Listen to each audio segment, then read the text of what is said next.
What I think is important is not that the Bible becomes sort of the textbook of Congress. It would be wonderful for my personal pleasure, but I think it's unrealistic in a pluralistic society because the heart of humanity is corrupt.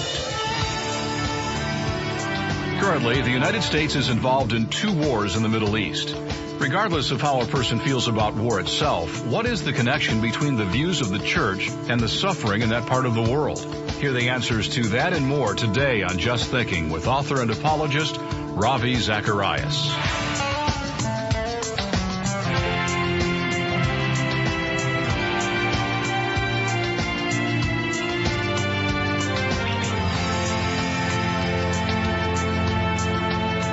Welcome to another Friday Q&A on Just Thinking. This week we're beginning a series from an event Ravi held at the University of Washington.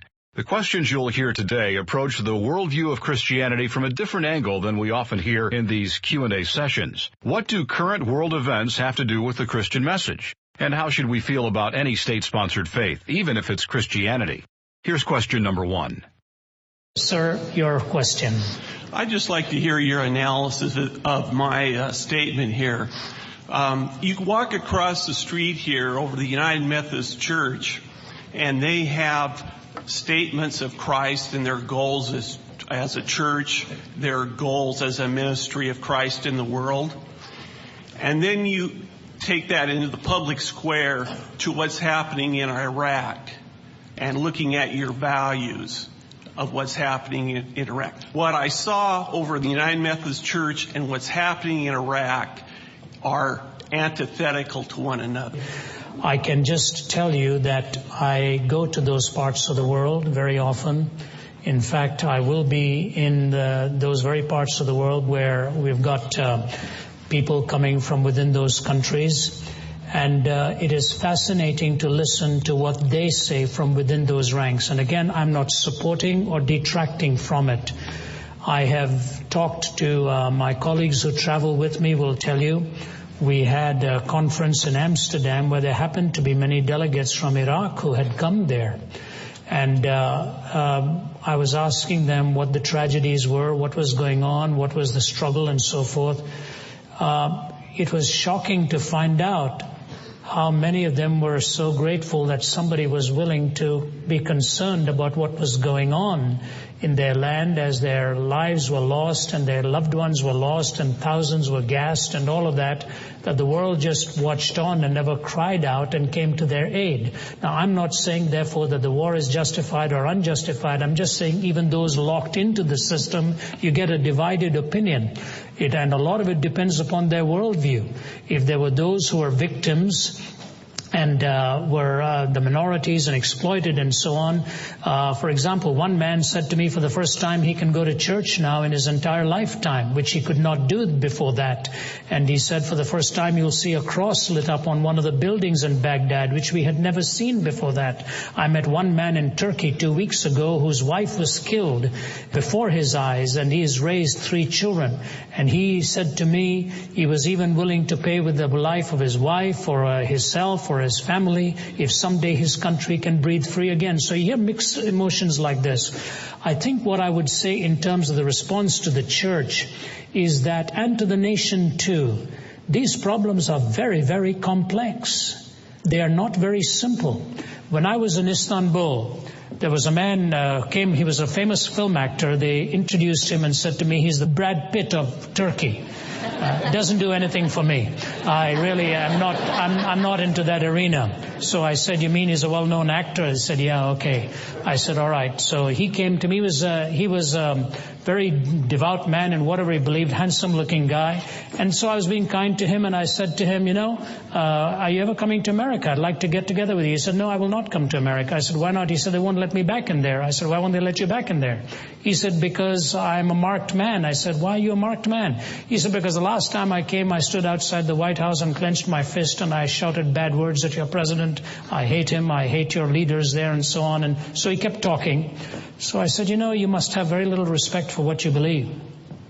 He said, why is that? I said, if what you believe is very noble, why reducing it to such an ignoble method? If what you believe is as noble as you claim to believe, why don't you use a method that is in keeping with that noble belief so that you're trying to persuade people, not just yell and scream at them? I said, if I stood in front of you today and clenched my fist at you and your country and your culture and so on and tried to win you over to my side, would you be persuaded? And there was pin drop silence. He said, are you telling me there's hope for me? I said, all I'm saying to you is you may have a different belief to somebody out there in the United States. I said, why don't you find a method that retains the dignity of what you believe so we can interact intelligently? I said, now I have a second question for you. When the Armenians were being slaughtered, and when the Kurds were being slaughtered, did you stand and wave your fist in front of those who were doing the slaughtering at that time? Or is it only a selective protection of certain lives? Why are you not concerned about all of humanity? And what I say to you, sir, is if the church's platitudes are not involved in methods to heal and bring binding and in their giving and their support of people who are hurting, then obviously it's in an ivory tower isolated way. But the teachings of the cross are not far away from what's happening in Iraq. In fact, it is the teaching of the cross which is the only answer to that kind of belief. And let me give you an illustration of this, and then I'll move to the next question. Somebody may be uncomfortable with what I'm going to say now. But I was in Jerusalem last year. I was invited actually a year and a half ago. Before that, shortly before Yasser Arafat died, I was invited with 6 others to come and meet with him. And in the last minute, about an hour before my meeting with him, I pulled out because I felt we were being used, and the rest of them who went were used. But after that meeting, I met up with the rest of the group. We were meeting with Shimon Peres and the leaders in the Middle East, trying to bring some peace in there to bring the parties together. I had lunch at the home of Sheikh Talal, who was one of the 4 of the founders of Hamas. He had been 18 years in prison. He had lost many of his children who died in that conflict out there. And we started talking about suicide bombing and all of that, and he wouldn't really deal with it. He was just doggedly defending what he believed. He's a tough-looking man, but a very gracious man to us. Gave us a lovely lunch, his wife and children all around us. I said, Sheikh Talal, you believe something different to me, and I believe something different to you. But before I go, I want to say something to you. I said, not far from where you and I are sitting right now is a mountain where Abraham, who you believe in and I believed in, went up a mountain to offer his son. Do you remember that story? He said, yes. I said, Sheikh, you're a Muslim, I'm a Christian. You believe it was Ishmael, I believe it was Isaac. But that doesn't matter. He took his son and went up to the mountain to offer his son, and he nodded his head. I said, you remember what the Bible says? Just as the blow was about to come down, God stopped Abraham and said, don't. Stop. I, myself, will provide. The Sheikh nodded his head. He said, yes, I remember the story. I said, Sheikh, not far from that mountain is another hill, where 2,000 years ago God sent his own son. And at that time the blow did not stop. He was crucified. I said, Sheikh, you and I may never see each other again, but I want to say this to you with all the love in my heart. Until you and I receive the son that God has provided, we'll be offering our sons on the battlefields of this world. This pin drop silence, he embraced me, kissed me both sides of the face, tears in his eyes. We got into a car and drove off. There is a connection between the truth and what's happening there. One is the answer, the other is the problem. Thank you, sir. And I'll go alternately. Yes, sir. Thank you. My question is concerning the notion of separation between the state and religion. Whether you think that we can say that now we need to make Christianity or religious value or any kind of religious value become the source of the state law.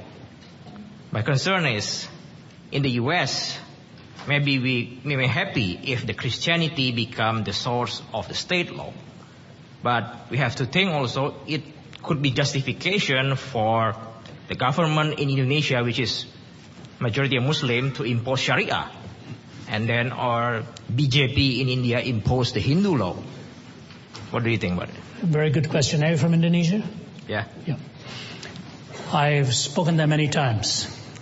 My view is this, that wherever religion becomes politicized, religion is on its way out. And any part of the world where it was politicized, Christianity has been buried. There's more faith in China today for Christ than there is in Germany or Sweden or France. When I was in Beijing in January, there are 70 million Christians in China today.